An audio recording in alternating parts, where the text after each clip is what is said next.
I'm Mark Tilton, and I sing with Black Crack, and you're listening to Rock at Night.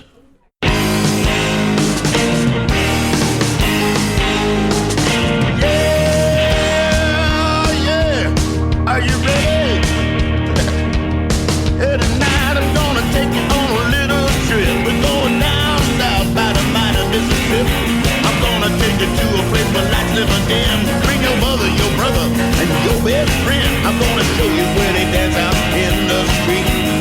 They'll tell you all about your body heat. Not gonna talk about it, just gonna do it. Get on down if you feel good. Get on down. This is Charisse with Rock at Night, and I'm here in London with Mark Tilton of Black Crack, and he's going to tell us about the band and some of his background because he's a playwright as well. A screenwriter. Let's hear about this. Well, I played in the Membranes for a long time, and I was living in Manchester at that point, and I was kind of going a bit nuts, actually, I think. I had a kind of a dark tea time of the soul kind of thing, and I stopped playing with the Membranes, which was a bit like getting divorced, actually. It was really terrible. And I didn't play for a while, and I fumbled my way into trying to get another band together, and it didn't work. So I played with Mark Riley's band, The Creepers, for a while, which kind of at least stopped me going completely mad.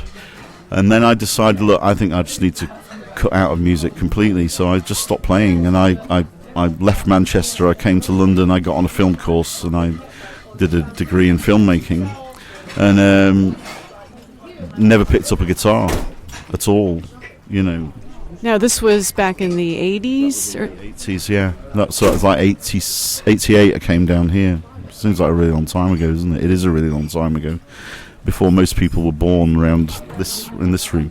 So what made you decide to get back into music?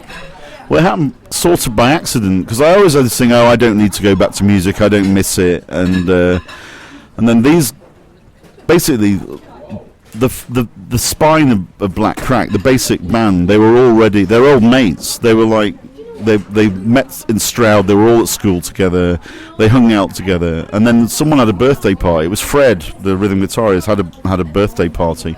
So they said, well, let's do a band and just do some covers, and it'll be fun. And and they said, why don't you just do a song? So we did Hate to Say I Told You So by The Hives. And the place went fucking berserk, basically. And they're like, oh my God, that was fucking amazing. You've got to be the singer in the band, So I said, well, I don't want to do covers. If we're going to do it, let's do it properly, So it was like, yeah, I said, okay, if we're going to do it, let's do it seriously. And my wife at the time was saying, fuck, she was saying, you have to perform. Where does all this stuff go? It's no wonder you're so angry and hard to live with. You've got to do something with this thing, this energy. So we just went from there. So I put together like a playlist of stuff I loved that I thought that they would like, and in the kind of territory of maybe what we would do, a lot of garage rock, kind of the Stooges, Perubu, Public Image Limited, and then kind of like things like the Sonics, and kind of classic 60s garage, and I guess like the pre-punk stuff, and I loved like the Saints and all that kind of stuff, I guess, because I felt like that was the sort of territory maybe that would work with these guys, so it just came out of that, so the chemistry of the band is down to what was available in terms of the chemicals, So I was thinking, well, these guys are really good. Also, they're amazing musicians, so it was, and they were just really into it. And I think it sort of gave them a chance to explode in a way they hadn't before, So we just started. We locked ourselves in a room, did some covers, but didn't go and perform anywhere, and then eventually started writing our own stuff. So I write mainly with Fred, who's the rhythm player. Now, the other fellows in the band, are they musicians by trade, or do they have different professions during the day? Like, you teach college too, correct? I do, yeah. I teach screenwriting, so I teach at the Royal Central School of Speech and Drama, which sounds really respectful now they've got a royal in front of it, doesn't it? Well, the students must love it that their teacher is a punk rocker. Well, I kept it quiet for a while because I thought it may look unprofessional, but actually no, I think they think it's pretty cool. So some of them started coming to gigs now, but I tend to invite them after they've graduated, just in case it undermines, because I'm a very different personality on stage to the one in front of a class or in normal life. I mean, people have always said there's this kind of unnerving transformation whenever I go on stage, and that was always the case with the Membranes. They would say, "Oh my God, I can't believe it's the same person." But You go berserk or something on stage? it's the real me, but it's more out of control. I'm a very controlled person probably in real life, and so it gives me a chance to let go. And I think I'm probably fundamentally quite an angry person, actually, below all this affable kind of personality. I think actually there's something in me is a bit fucked up and angry. Well, this is a good outlet for you. I'm glad that you're doing this rather than being on the street. We don't want you on the street, Mark. Smashing things up, But there's something very pleasurable about destructive behaviour, which you can't go and destroy things. Well, you can, but you get arrested, and probably ethically, I'd probably think, I don't know. I'm quite restrained in real life, so it's a chance to cut out of it. Well, tell me the names of the other members in Black Crack and what instruments that they play. Okay, well, Fred Meek, who prefers to be called CCS Meek. I think because he's worried about his work colleagues finding out he plays in this band, because he has a very respectable job. He takes him all over the world. He's offered to Dubai or wherever at weird times. But it's bizarre because he's like the most available member of the band. He's always the one I can nail down and he'll turn up. Whether he's got the flu or anything. So Fred's like the kind of he's the rhythm player, and I write with him. And then at the moment on drums we have Paul Wiggins, who used to be in a band called Grand Drive, and he also played with Ted Milton, Blurt. We have a strong connection to Blurt. I don't know if you know their stuff. They're well known in Europe and so on. They're kind of, you can look them up. They're really good. I mean, I knew Blurt before I knew any of these guys, and it turned out that George, who I write with as the screenwriting, he's the son of Ted Milton, so I was a fan of his dad, basically. I know who the Blurt is, but I didn't know you had a connection with them. Yeah, so that was the thing. So Paul Wiggins on drums used to be in Blurt, and then his brother John is on lead guitar, who also used to be in Blurt and played in the Blue Aeroplanes for a while too. I'm trying to think who else. I mean, John's like... he also writes movie soundtracks and things like that. He makes he's the people who work in film and make the best money are the musicians, because I know two musicians and they make really good money. So he does like TV series and he does movies and stuff like that. So that's what John Wiggins does. For some reason, you all are all really multi-talented. You're into the arts and music and everything. I wanted to know the origin of the name of the band Black Crack, because a lot of people probably don't know what that means, especially Americans. Well, coming up with the band name's always a nightmare, I think. And I'd broken up with my wife. We'd been together 23 years. I was feeling like hell. And the band was kind of like the thing. I thought, I've got to get this off the ground. So we had a gig and we didn't have a name. And I was living with this artist friend of mine called Phil Hale, who's a painter. And every morning he'd come down and try and suggest the worst name he could probably think of. So he'd go, I've got it. Stinkle. Or Polite Impact. All these terrible names. And then he was working on a painting called Black Crack. And he came down one morning and said, I've got it, Black Crack. And I laughed and I thought, actually... Partly I'm so desperate because we need a name by Thursday, but also it's pretty good and it made me laugh. And I guess you can interpret the meaning of it, but it sounds slightly lewd, disgusting and subversive. I think it actually means an addiction to vinyl is the thing, but I like that it's, band names are weird. I think until you associate them with the band and the music, they never really add up to anything anyway. Well, I have to say, when I've told people that I'm going to interview Black Crack, everybody kind of snickers because of the name is quite funny. I mean, myself, I think drugs like crack, but then I think butt crack. I know, yeah. It's just it's kind of Well, there's definitely something funny in what we do, I think, or even if we appear to take it very seriously. You know, it's like a lot of the lyrics are funny, even if they're presented in a very serious way. You know, so I think I think people get that. I actually get laughs, you know, in performance and so on. Sometimes, you know, certain lines get laughs. You know. Now let's talk about you're working on an EP right now. You want to tell me about that? Yeah. Well, we recorded. We did a session at Toe Rag Studios quite a while ago, which is where the White Stripes did Elephant. And it's just around the corner from where I live. And the guys were, we really should. It's an analog studio and we did a session there. And we hadn't been together very long. I was really ill. Fred was really ill. The session didn't quite click, and so we thought we'd go back and re-record. So Rob said, I'll put a single out for you. I want to put a single out. So we recorded a single from scratch. 2 of the songs we'd already recorded before in the Toe Rag session, but it just gave us an opportunity to do, you know, like a fatter sound and get it right. And we've been playing together longer now as well. So I Woke Up is going to be the A-side of a vinyl 7-inch with Peach Fuzz on the other side. Yeah, and then I think what will happen is in the digital version we'll release another hate song as like the 3rd track. Yeah. Which is what's a hate song? Another hate song.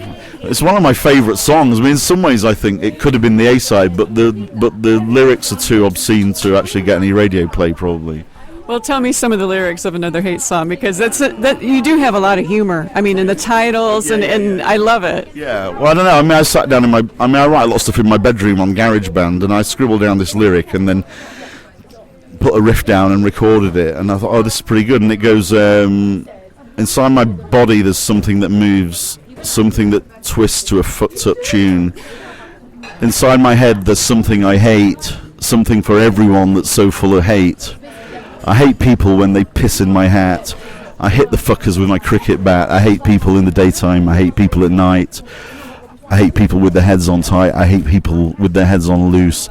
I hate people when they're squirting their juice into each other. So that's a line. That line I'm particularly fond of, and that came about over Brexit with the painter Phil Hale, who'd come up with the name of the band. So the painter is a muse, isn't he? He is. He helps with the name and all that.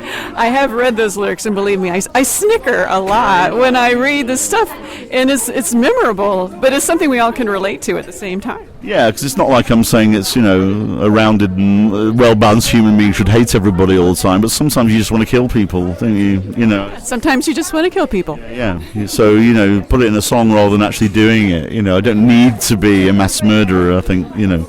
But yeah, so just all that filth came out, and I spewed it all out, and that was it, you know. And I guess I was thinking of some people. Also, there's a bit of there's sort of a slight love song in it as well in the second verse.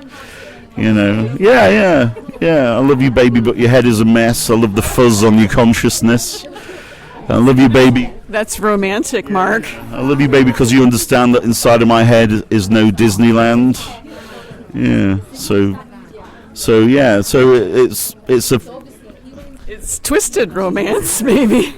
I don't know. I suppose I am interested in kind of like the contradictions and things, you know. Like if you write drama, you have to be interested in what the hell motivates people and why the hell they do things. And a lot of your lyrics are almost metaphors for. There's a deeper meaning to it. Yeah, and some of them are more story based than I would have done before I became a writer, you know. So I think there's more of a hint of more of a narrative probably comes out of them. I mean, I Woke Up, which is the A side of the single, is about it's written from the point of view of a guy. He goes, I woke up tied to a chair with my head on the floor and my teeth sitting loose in the sockets of my cheeks. I woke up with a snare on my throat and my mind afloat in a chemical rage, and the bite of her teeth on my lip like a bad memory. And then he's saying she did this to me because she really loves me. You know, so it's like this delusional guy who thinks that, you know, anyone who's going to take the trouble to smash all his teeth out and tie him to a chair and then eventually bury him in a box must really care about him, you know. Wow. You are dark. You are dark, Mark. Now, when is the EP going to come out? When can we expect it? I'm really hoping it'll come out in February, but these things have a habit of drifting backwards. So, ideally February or possibly March. I really don't want to delay any longer than that, but it depends a bit. We need to be able to play, and at the moment we've got a few problems with getting the whole band together to do gigs and so on. So it's just logistics. Boring, really boring. Well, what can we expect tonight from the performance? Anything interesting? Or? Well, it's going to be really tight, fast and punchy because it's just a half-hour set, and we've got to kind of time it. So we've got a new song called Big Baby Man, which is partly about me, but I was thinking this could apply to a lot of men, actually. It's kind of like how the idea that if you behave like an infantile idiot, you're going to attract women. You know what I mean? Ironically, it doesn't seem to work, but well, if you're into diapers, like some of the politicians in America. But it's this idea that if I'm going to scream and shout and cry, then I'm going to get all your attention, kind of thing. But also, I mean, there are quite a lot of,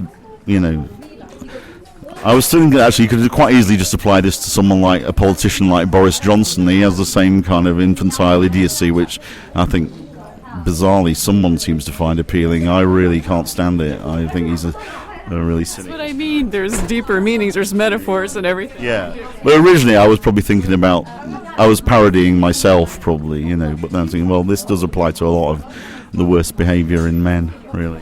Is there anything that you would like people to know about Black Crack? Any kind of message, or what would you like people to listen to, or when they're listening to your music, pay attention to? I think the music takes you into a world, and the lyrics take you into a world. So in some ways, some people said, it's quite cinematic the way you write, which I guess isn't a surprise. So I guess in a way, I mean, there's a lot of imagery in the stuff, so I guess it's the idea of taking you into a particular mindset or place. I don't want to educate anybody or kind of, I wouldn't say there's anything overtly... There's nothing subliminal or any kind of message? Anything expressly political, although, when we were talking the other day, I have quite strong political convictions, but I don't know whether it necessarily comes out in the music. The music and the lyrics are much more about an internal kind of psychological state, I think, so which I've been through a very turbulent kind of period the last 4 or 5 years with breakup of an extremely long relationship, and psychologically I definitely have, Well, this is a good outlet. This is cathartic for you to write and, just express yourself and everything.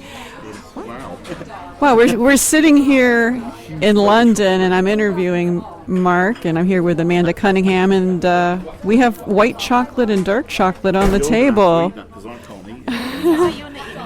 Wow. Wow. I might have some too. This is excellent. Wow. Yeah. I'll cut this part out. The white chocolate I like. Yeah. 2016. Any the new EP's coming out. Any plans to do a bunch of gigs around UK or outside of UK? What's in the future for Black Crack? It's funny, really, because I don't have like a particularly big ambition or agenda for the band. Because the reality is that I don't want to do anything that I wouldn't just want to do because I do it, and I'm not really interested in. I love it if the audience like the band, but I kind of don't care too much if they don't. So, for me, I don't have to have an agenda. I have no desire at the moment to think of this as anything other than the success is a creative adventure, and that's it. I have no expectations to make any money out of this, for instance, and also, the guys do. John's working on movie soundtracks. Fred has a job.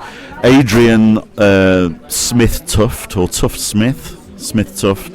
on bass. He has a regular job. He works for a PR company. So, I'm really the most free agent out of the whole band. And that's why the lineup changes sometimes too, because we have to bring people in, and we're actually thinking of maybe getting a keyboard player in, because John, the lead guitar player, might have to take some time out for a few months because he's doing a big TV series. So Will that change kind of the sound? I mean, if you're adding a keyboard to it, will it soften it a bit?